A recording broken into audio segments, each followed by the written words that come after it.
Hey guys, it's Ed with Solomon's Landscape here, just giving you a quick video. I wanted to talk about some of this grass and issues we have with the grass.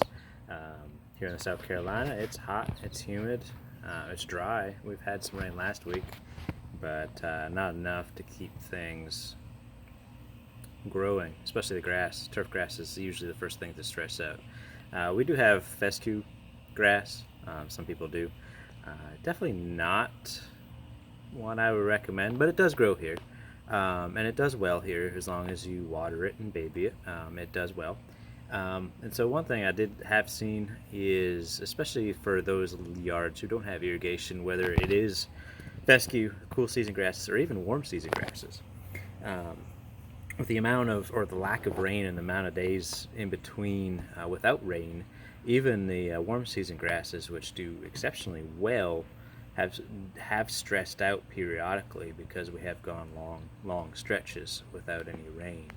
And so what happens is that they get drought stressed and start to shut down. So on the fescues and cool season grasses, typically they'll start to brown out and look not too good.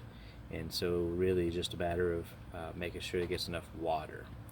And the other thing that you would want to make sure is not to mow areas that are stressed, because what happens is that adds extra stress to the grass.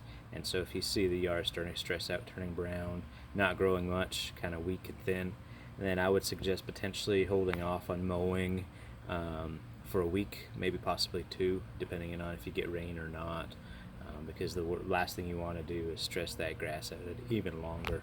And make the problem worse. So really the best thing is to correct the water issues and avoid mowing. Bermuda grass, same thing, especially if you don't have irrigation. It'll actually do much better and fare a whole lot better in our area.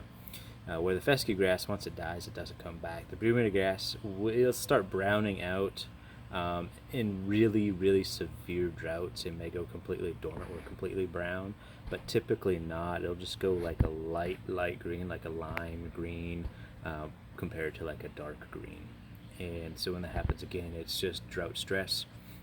And so if you do notice that it's not growing much, so you mow it last week, you come back this week, it's not growing much, and it's sort of brown, I can possibly not mow that area, or not mow at all.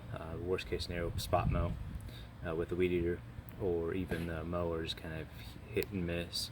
Again, it's just really a matter of getting the water to those areas. And so if you don't have an irrigation, this of course is a little bit more difficult. You can bring up hoses. Especially on the fescues, you definitely want to make sure you get water to it, otherwise it will die off and it will not recover. Bermuda grass will go into dormancy, complete dormancy, if it's really bad and brown out. But it takes a little while for that to happen in the summertime. As soon as rain hits, we get a little bit of rain, literally the next week that Bermuda grass will start popping again and start turning green. So just wanted to talk to you about the heat and humidity and what it does and what you should do for heat stress here in the upstate South Carolina. Thank you very much. Have a great day.